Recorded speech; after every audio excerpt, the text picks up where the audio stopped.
online Manipur YouTube channel Assam यंगबिरिब मयाम पुमनमपु अमुक हन्ना तराम नुक्सरी अहनबदे यमना मरुइब पाव अमा अपडेट थमजगे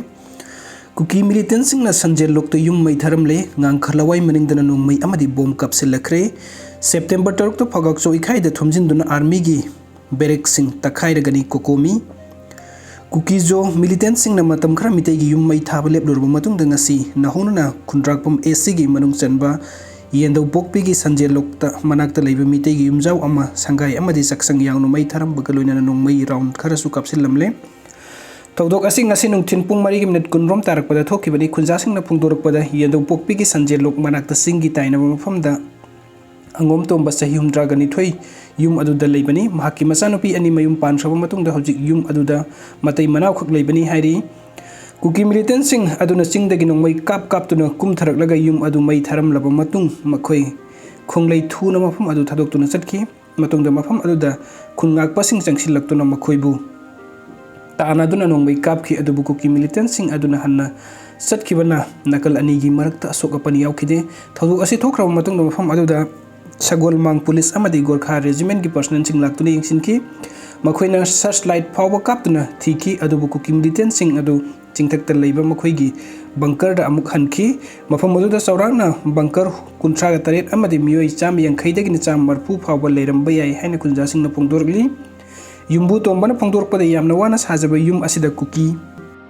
कुकी मिलिटेंट सिंगना खंगहौदना नोंगमई कापसिलकपदगी महाक अमसुंग महाकी लोइना बिगी थवाई हिंगनबगी दमकता सेंथोरखी मणिपुर लाइंगांगना मियामबु ngakpi senbibagi mohta ngasi pawa Kuki militant सिंगना मिtai युमदे अटैक सथरिबा असि वरोइसिन पुरकपा ngamdana लेरिबसी नुंगाइतबा फोंदोखी अमरोमदा ngasi nungthin pung 5 ga makhairom tarakpada moirang PS ki manung chanba ngang khalawai manungda Kuki militant सिंगना सिंगथक्तगी नोंगमई मारु यांखैरोम ga loina bomb su kap tharaki hairi ओक्सोंगबुंग अवांग थंगबा ngang की मनिंग कुकी मिलिटेंट सिंगना चुराचांदपुर रोमदगी सिंग लंबी दा लाक्लगा नोंगमई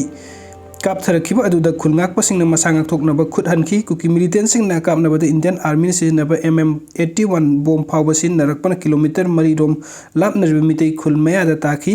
ngarang numdangsu बॉम्ब कापसिलक्तुना खुल मनाक्ता ताखी अदुबु सिख रेजिमेंट ना मितैना काबलकपनि हाइना चार्ज तौरकपदगी कुकी सिंगना काबलकपनि हाइदुना मखोई केमदा पुसिनदुना यंगहनखि अदुगा कुकी सिंगना मखाताना काबलकपदगी सिख रेजिमेंट सु हंदोरखि मरकसिदा ngasi ayu angan bupung mariga minute 30 ga rom taba matamda tera khongsang maningi singlom thangba nakalagi kuki militant singna nongmai round kaya kapselaki khulngak pasing su handuna kapkhi adubu misi minadi yauki de hari amorom the coordination committee on manipur integrity ko komina thasi ki tarukki ayuk pung 13 dagi hauraduna miyam khusamnaduna phagakso ikhai tamna thomjenduna mafam aduda liba army gi barrack sing taktholagani haina ngasi numitang lampenda leiba UCM gi office ta pangthokiba pawgi mafam amada lautokre kokomi gi media coordinator thoksom somrendrona wafam asi phongdukladuna hai phagakso ikhai de liba army gi barrack sing asi lauthoknaba taknaduna lakhabni barrack sing asi manipuri lengak tamamang thagi kuntra phawgi manungda lauthoknaba matam thakibani adubu numit asi हेंदोकलो फावबो लाइंगाकना लौथोकत्रबनि कोकोमीना मियाम ग लोइना थुमजिनदुना ताकथोकलगनि हाइना नुमित असिगी खुंजंग असि अयुक पुंग 10 गा मथोय तारकपदगी खुंजानगनि थुमजिन बासिदा मियामना सु सरुक याबियु मफम अदुदा संगसिनदुना army गी barrack सिंग अदु तोरबुंगी वांगो फावबो ताकथोकलुगदबनि अदुगा मियाम ग खुसमदना चथगा दौरिबा थाबुक असिदा थोरकपा अफफत्तगी टेक्साव पुमन Manipur अमसुंग union लाइंगाकना पुगदबनि हाइकी मरम दे army की बेरेक सिंग असि लौथोकनबा कोकोमीना स्टेट अमसुंग यूनियन लेंगाकता ताकसिनदुना लाखिबनि अदुबु लेंगाक अनि की माइकै दगी थाबुक ओइना पांगथोरकतरुना कोकोमीना मियाम ग खुसमलदुना ताकथोकलगनि हाइकी अदुगा मथंग अपडेट असना कुमजा लिसिंग अम चावपन निफुगी ममांगदा मोरेदा मितै सिंग लेरकदबनि मोरेदा मितै सिंगना हंजिलकपदा कुकी दगी अयाबा लौगदबना ते MCM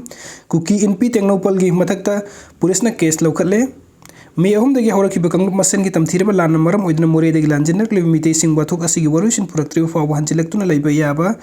यारोई फोंदोखिबा कुकी इनपी टेक्नोपन डिस्ट्रिक्ट ना ngarang थोरकबा सिरना अदुगी मयुक्ता मणिपुरी लेंगाकना FIR केस अमा register तौदुना लखुतख्रि हाइरि Kuki Inpi Teknopon District Maikai Hojik Tukliba Watuk Asigi Warution Ama Puraktripa More de Lanjana Crow Mitei Sing Mafam Asida Hanjilak Payari Hana Pongdo Kiba Wapamgi Paukumda Mitei Council More FCM Manipurgi General Secretary Laisang Tem Brojendro Mitei Netoroposiron Amada Kuki Inpi Teknopol Gimaikai Ngarang Pongdorok Liba Wapam Asi Angak Pomusung Ningu Pawi Haidi Jeronasin Hai Kumjali Singam Samapan Nipugi Mamang de More de Kundalita Dun Lero Mitei Sing Bumfam Sidam Sangakpa Makoigi Ayaba Logadaba Matagum Nganglak Liba Singak Ngamde Manipuri sing state asigi mafam amada hekta laibagi hak lai adubu mana lainingba midugi makha poli maramas ne moreda mitei sing hansilak pahai basi kuki degi ayab lawgada banate hawjik sathariba kanglum ki mukna basi khongset ki makha pon gadabani haidi ngarang han khakta Myanmar degi ising ichau gum thamjilak kuki sing central government ga yanare haibagi matagum Manipur gi mitei sing da usittaba thawoidaba tawbadi apangbagi thawangni Manipur gi mitei Apumba da sing na bagi mahina khoi soidana thuna phangaklagani kanglup masen nungsi charana hingmin na bagi nungai badu kanglup khuding makna khangi adubu kuki ding hek lairaga naga ga hek lairaga tamil ga hek lairaga paite ga onsin naram badagi haujing na muk mitei phurup ta landa sinduna punna hingmin na ba pamda makhoi khaktage lamdam ama sembagi wakal oiroidaba manglanni matam manghangano asumna tawrakani Khaludaba mitei sing nga sidi isagi yum thadok tun iramda Manipur da refugee oire adubu apangba mitei kaya mikap thokan piba wakhan manarudroba mitei kaya pulhan ba amadi tungi policy plan semjan bagi tanja pibi bagi damakta makhoibu hanna thagachari hai loinana aikhoi kanglup amata da su singna ba pamjade yumdi hanjin bada kanadagi su ayaba lobu mathau tade hairi Police na lila sanglen solon silla basu thugai daga mifam pangthokre ngasidagi Assam Rifle sing chathok chasin tawba thinglagani haina warep lokre Imphali konung lampak ta leiba iboyai ma sumang lila sanglen danga se upung tara dagi horadun committee on mass protest against Assam Rifles na chinduna convention on oppressive tactics of Assam Rifles to silence the people haibasida khana neinabagi mifam pangthokani thorang lakpada Imphal East ki SP masamak laktun mifam asi pangthokpa yaroi herekpadagi nakal anigi marakta chauna muk nakre police ki maikai dagi sanglen asibu so phawolon sinduna mifam adu pangthoknaba honaki loinana mifam pangthoknabagi permission hana lawgadabani herekpadagi phambai gi ningthauja lanchana DC dagi permission lawi hojik DC gi manakta ikhoi gi mising leiri permission puraga laklagani haibadagi matam sang nakal ani gi marakta yenaki khana nainaba mifam asida saruk yagadab nupi singna sanglen manungda pangthokpa thinglabasu mapanda oirbasu pangthoklagani haiduna Pamjin tuna laiki adum oinamang DC na ayaba pi haibadagi police na solon sil lamlabasu nupi singna thugai tuna changsil laga convention adu pangthoki